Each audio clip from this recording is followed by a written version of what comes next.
Ibu bercerita, berdongeng, berdongeng. Cerita itu dongeng, tapi nyata. Dongeng itu nyata. Kalau nggak nyata, itu bukan dongeng. Nggak tahu tuh apa namanya. Dongeng di kitab itu nyata, kejadiannya ada. Cuman ada yang disembunyikan, dalam arti seperti perumpamaan. Kalau orang Jawa bilang petunjuk wangsit. Wangsit, orang yang mendapatkan wangsit petunjuk menjadi waskito. Waskito itu artinya mengingat, cerdas. Kitab ini dongeng. Dongeng para nabi terdahulu sampai sekarang. Dongeng, berdongeng, bercerita. Nabi Muhammad juga berdongeng, bercerita. Terus ditulis para sahabat-sahabatnya, para pengikut ajarannya menuliskan. Tadi si Nabi cerita begini ya, yang pintar nulis, yang pintar inget ya. Begitu juga ibu berdongeng, bercerita. Ada ibu bumi, powernya sama seperti Bapak sang pencipta alam semesta, mengutus ibu tersebut untuk mendiami bumi, yang mana manusia bisa hidup di bumi. Hidup di antariksa yang lain tuh nggak ada, itu bohong. Bohong. Wah, baru naik kebakar, udah naik lepas dari bumi itu kebakar, nggak ada itu cerita bisa hidup di luar angkasa, nggak ada itu, nggak ada ceritanya di kamus. Ini kamus, anggap aja nih kamus dari Tuhan, nggak ada. Luar angkasa tidak dihuni oleh manusia, tapi karena manusia tadi kepingin pinter, coba tuh di atas tuh bisa apa dibiayain berapa triliun dengan uang nggak tahu tuh uang boleh minjem apa uang boleh apa, nggak ngerti dah. Pengen menjelajahi luar angkasa, ada bisa kehidupan di sana, bisa nggak bisa. Mau galaksi apa itu nggak adanya, cuma di bumi. Ingat ya, manusia, anak-anakku, nggak ada.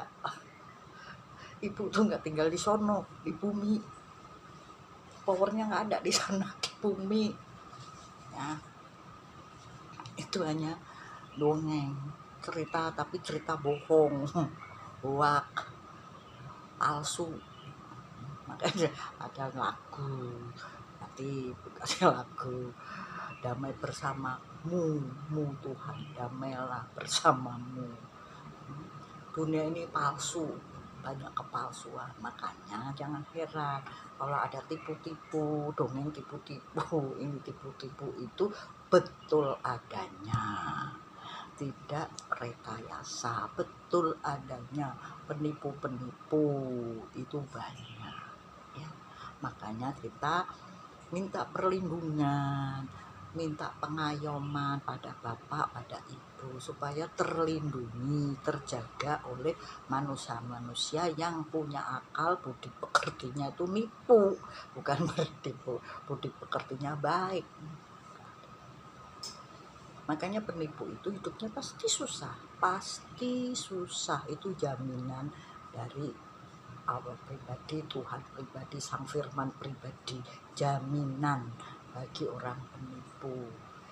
Turunlah itu perintah-perintah beliau, turunlah perintah-perintah.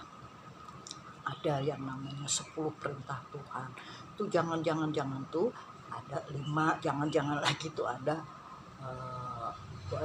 ada 5, yang lainnya itu yang baik-baik. Kalau yang jangan itu perintah dilarang. Ada 10 perintah Tuhan yang diceritakan oleh Nabi Musa alaihissalam. Nabi Musa, ya, paham.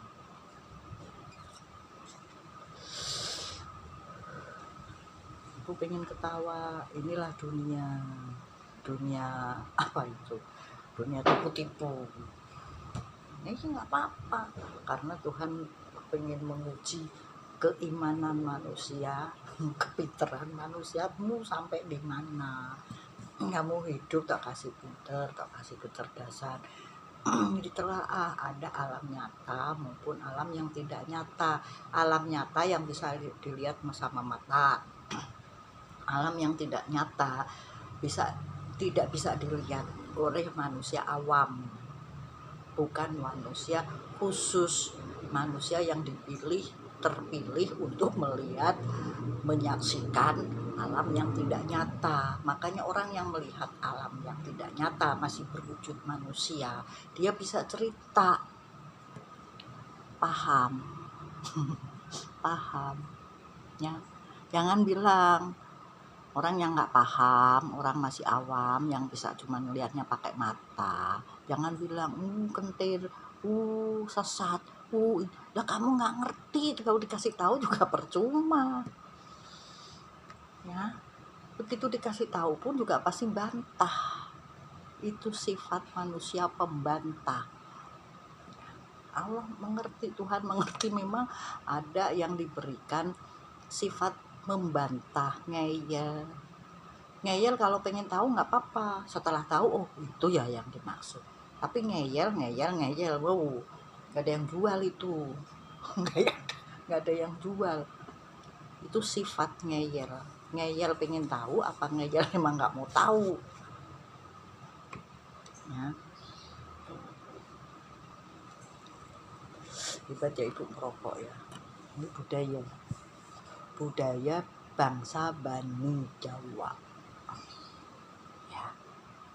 Nanti tak ceritakan mengenai pencerahan Bani Jawa atau Bani Jiwa, Bani Jawi. Bani Jawi, Bani itu bangsa. Nah, di kesempatan ini saya hanya menceritakan penghargaan pada ibu yang tidak nyata tapi dirasakan kehadirannya setiap saat, setiap detik, setiap waktu. Ada beliau menjaga kita, anaknya, manusia ini anaknya. Jadi ibu yang melahirkan wujud kita ya perlu kita hormati. Yang tidak wujud tapi kehadirannya ada, kita rasakan setiap saat, setiap detik. Enggak meleset itu ya, enggak meleset. Terus dilihatin tuh umatnya, dilihatin anaknya. Ibu kita yang ngelahirin kita, yang wujud punya keterbatasan apa? Ngantuk, lelah, capek. Ngantuk, lelah, capek. Kalau ibu yang nggak wujud itu nggak ada rasa kantuk, lelah, sama seperti sang pencipta diberikan keistimewaan, powernya top. Makanya kalau di luar sana dibilang mother itu apa? Dari bahasa apa? Mother, dari bahasa material. Anak sekarang bilangnya perempuan materialistis. Iya, kalau perempuan harus materialistis karena untuk memberi makan anak-anaknya. Nggak ada laki-laki materialistis, nggak ada. Nah, enggak.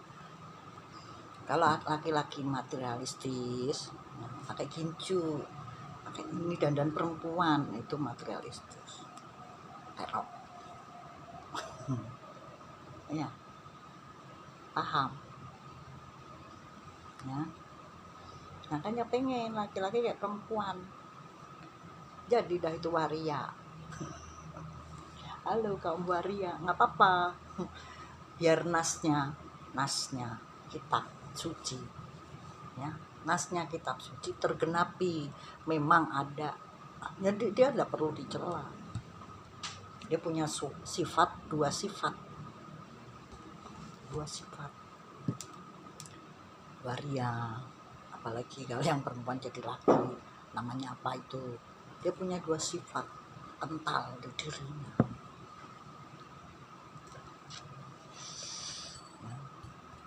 Nah,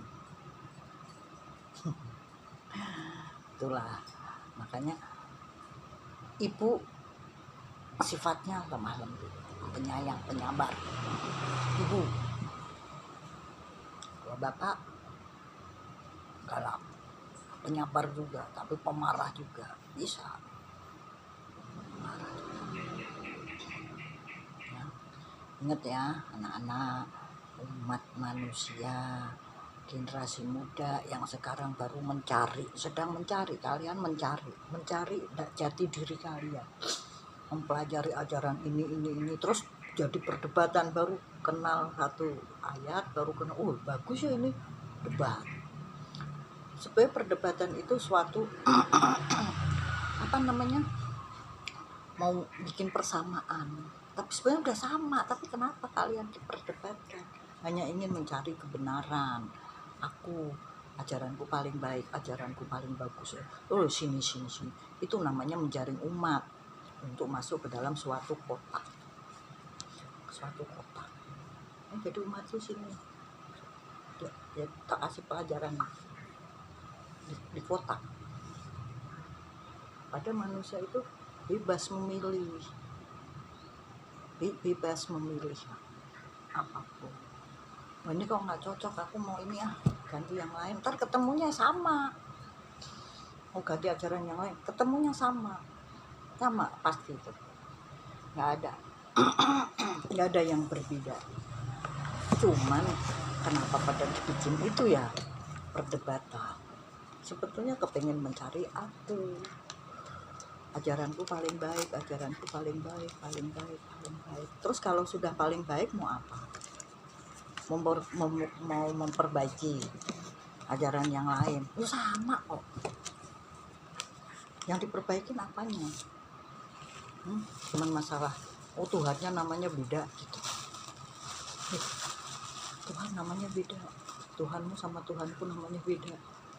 Tak kasih tahu ya, yang kamu bilang Tuhan, yang namanya Allah, Yehuwa, Sang Pangeran, itu cuma satu.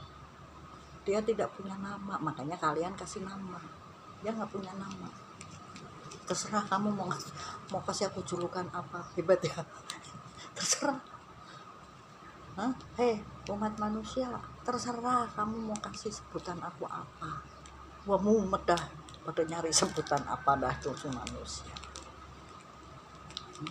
Ibu juga begitu. Terserah kamu mau kasih nama aku Bunda siapa, terserah. Tuh kayak gue bilang, powernya sama, nurut. Sang pencipta yang gak punya nama aja dia ikutin. Kita manusia umyak. Beliau berdua itu ketawa melihat manusia umyak. Saya juga ketawa karena saya tahu pekerjaan beliau, karya beliau di bumi itu untuk apa. Saya tahu. Makanya kalau aku ngelihat ini orang umyak itu, bukan saya marah, enggak, ketawa. Ya Allah, ya Tuhan, ya Bapak, lucu ya. Kamu bikin lakon manusia tiap hari tuh ketawa kerjaanku. Ngetawain siapa? Ngetawain beliau, bukan ngetawain kamu.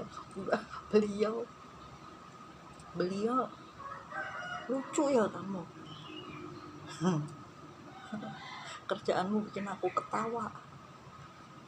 Jadi tiap hari aku ketawa. Terus beliau bilang, surgaku tidak ada keluh kesah. Surgaku penuh dengan sukacita. Iya, gue ketawa melulu. Kamu kasih makan, kamu kasih makan. Ketawa, isinya ketawa. Kayak orang gila. Makanya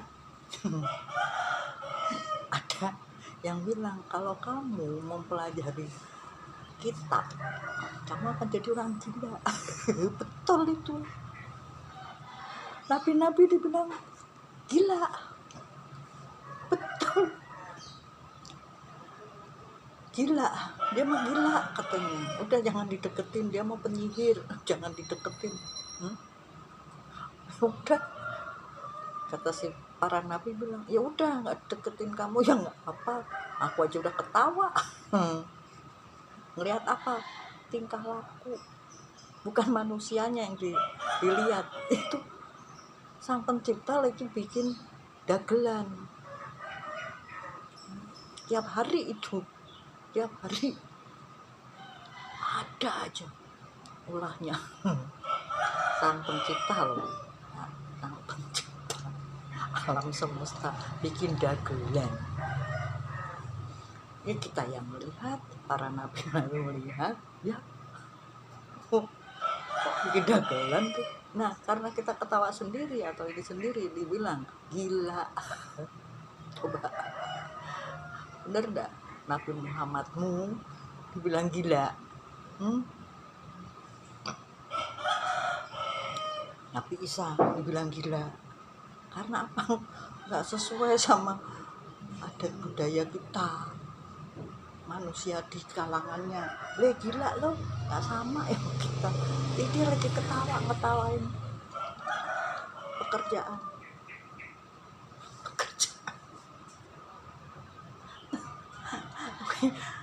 Bahasan kita ibu. Kita menghargai ibu, hargailah beliau. Dengan apa?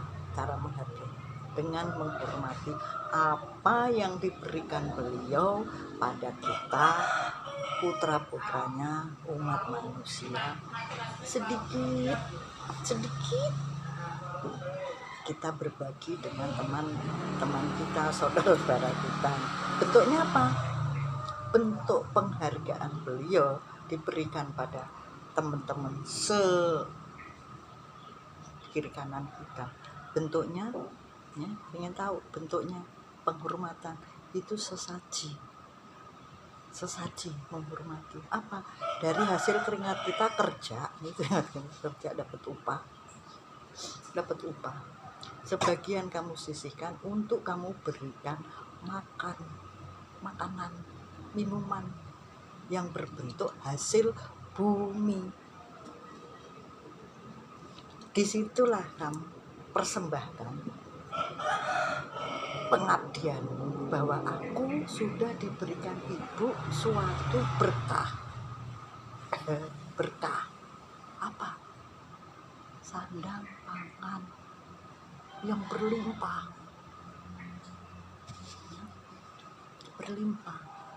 Bisa aku jual, bisa ke ini dan jadi uang. Nah, uang itu timbangan menghargai antara hasil bumi, ya. Berikan kepada sekitar kita berbentuk itu. Tapi tujuan kita memberikan itu satu, saudara kita juga biar pada kenyang, biar pada senang, biar pada ketawa bareng, ngopi bareng, ngumpul bareng. Tujuan niatmu adalah untuk menghormati ibu. Wah, pasti ibu senang sekali, gak akan kekurangan dan dilebihkan rezeki kamu dilebihkan oleh ibu. Ibu itu akan memberkati. Begitu ibu memberkati kamu, sang karya akan lebih menghormati kamu di naungan. Inilah anak-anak terang yang mengerti ibu dan mengerti papa. Paham? Demikian penjelasan saya mengenai penghargaan kepada ibu. Kalau nanti saya panjang lebar, saya cuman sakit perut saya, ketawa.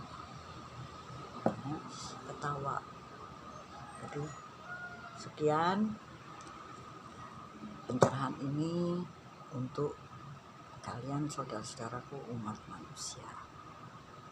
Rahayu. Salam damai sejahtera, salam kebajikan. Assalamualaikum warahmatullahi wabarakatuh.